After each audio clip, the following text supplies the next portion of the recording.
Things that we're getting from this morning and this afternoon's conference. This morning conference was about the energy crisis, the price of oil. The afternoon conference, which started about 4:00, 4:30. They were talking about one of the American delegates. I wasn't told who exactly it was talking about the the concern that the American citizens have had with the housing prices going down, so they're not investing that money. So what they needed to do is they needed to create the illusion that everything is going well. So what they're going to do over the next year and a half is to bring the market back up to 1998, 1999 levels. They're going to get all the suckers to invest whatever little money they have left over, and that's when they're going to make the economy bottom drop out. They need to destroy the economy because as we're running out of oil, when people don't travel, at least that's what they're saying, when people don't travel, when people don't have money, they don't travel, they don't spend any money, which means you don't waste a lot of oil and natural gas.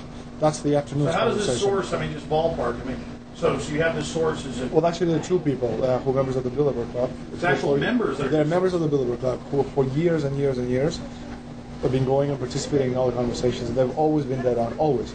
And last year, they said the oil prices are going to go up to 150. At the time, it was 39. It went up to 76, basically doubled. If it doubles again, it's going to be back to where these people say. They attack Iran and will it on it. Year after year, Estelin and other reporters like Jim Tucker are able to report on future events with stunning accuracy. All because they know the agenda of the Bilderberg Group. The Bilderberg Group sits at the top of the world power structure. 125 of the richest and most influential individuals on the globe make up its membership. From Istanbul, Turkey to Chantilly, Virginia, we have tracked the elusive Bilderberg Group. Bilderberg always insist on a media blackout. By June of 2008, we had already figured out that Barack Obama was the elite's puppet of choice. The national media claimed that during the weekend the Bilderberg Group was scheduled to meet, that Obama had speaking engagements set for Chicago and the Midwest. We knew better. In a classic bait and switch, the Obama campaign told the press corps to get on Obama's campaign plane, and that Obama would join them on the flight to Chicago. Campaign staff then slammed the doors shut. The fawning press had been shanghaied as Obama's campaign aircraft lifted off without Obama. Robert, why were we not told about this meeting and that the senator wouldn't be on our flight until the doors were shut and we were about to taxi to take off? Again, we had a desire. Senator Obama had a desire to do some meetings. Others had a desire to meet with him tonight in a private way, and that's what we're doing. We set up these meetings. They're being done tonight. Again, Is there more than one meeting? Is there more than one person with whom? I'm not going to get into all the details of the meetings. I don't know that I've got a ton more different answers for all of your questions. Obama wasn't going to Chicago. He had a meeting to attend, a secret meeting. Initially, it was believed that the secret meeting took place at Clinton's Washington, D.C. home. Obama's spokesman denied that, but won't confirm where the former rivals met. He also declined to comment on their topics of discussion.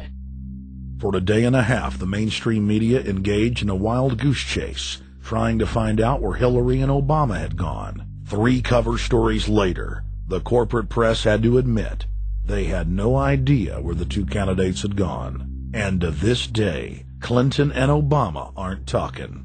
Plenty of sources knew about this meeting, told us and others that it was at Hillary Clinton's house, but clearly it wasn't. In 2008, the trail led us to the Westfields Marriott Hotel, right outside Washington, D.C. We just flew into Washington, D.C. We're driving to the Westfields Marriott. Tomorrow, the hotel's closed throughout the week into the weekend for the Bilderberg Group meeting. We're going to check in the night before. They're going to kick us out tomorrow. So we're going directly into the belly of the beast. The hotel will be filled with at least 5 spy agencies: CIA, Defense Intelligence, Mossad, European Union Security. We checked into the Westfields Marriott 48 hours before hotel guests were scheduled to be thrown out ahead of the annual meeting. The building was nestled in the heart of the military-industrial complex, with the National Reconnaissance Office and Raytheon just a stone's throw away.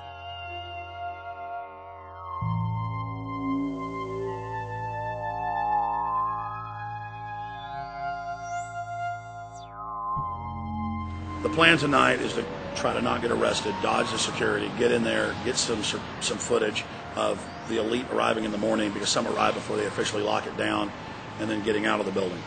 That's our plan. I'm also going to be getting a call by a international syndicated radio show, Coast to Coast AM, with George Noory, and all week he's getting briefings from me every night about things as they develop.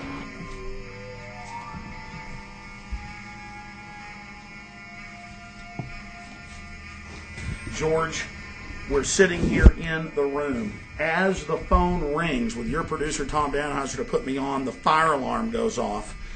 So everybody is exiting the building. I know this is a setup. They timed it exactly when this happened. Open the door. I want them to hear the fire alarm. Open the door. I want people to hear this live to the 16 million people listening.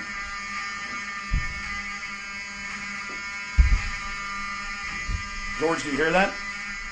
Now, they're going to use this as an excuse. The Westfields Marriott, right outside D.C. in Chantilly, they want to use this to flush us out of here. They're very upset. Everybody that covers Bilderberg, I was detained 2 years ago, interrogated, screamed at. They said Bilderberg was upset about me, wanted to stop us.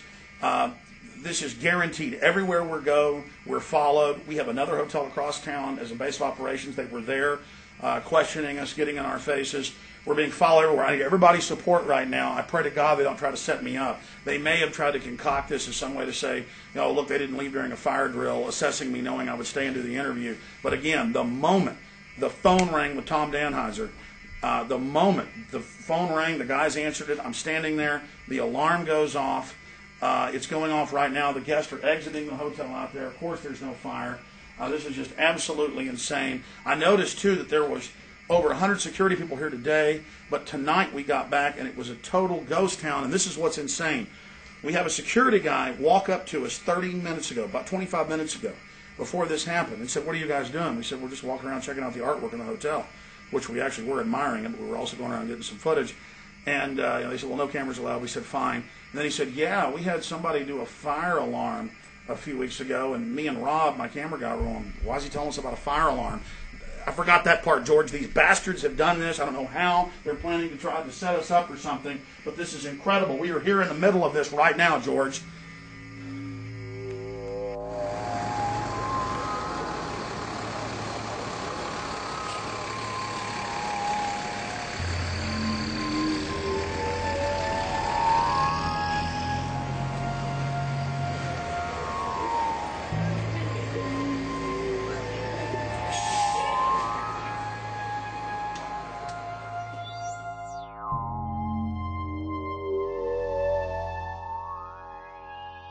There you go. Stay there. Keep it locked.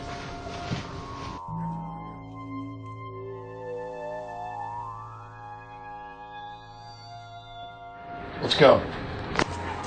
Let's get out of here now, Richard. Let's screw around anymore. We got out of here on exactly the right time. Is this the way out? Yeah.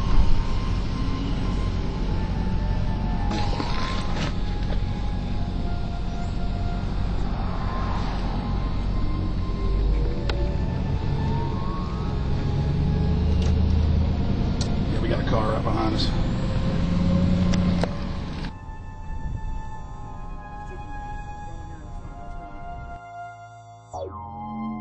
We made about, what, 5 turns and 6 turns, the same car's following us. Now he looks like he's following us into a...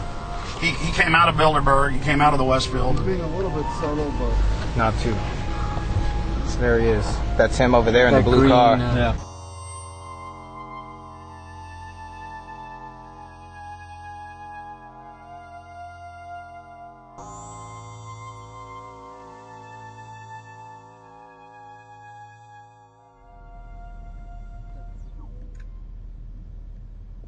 We're headed back to the Marriott here in Chantilly, Virginia, the scene of Bilderberg 2008. We successfully infiltrated the last day and a half inside, got out with some great stuff.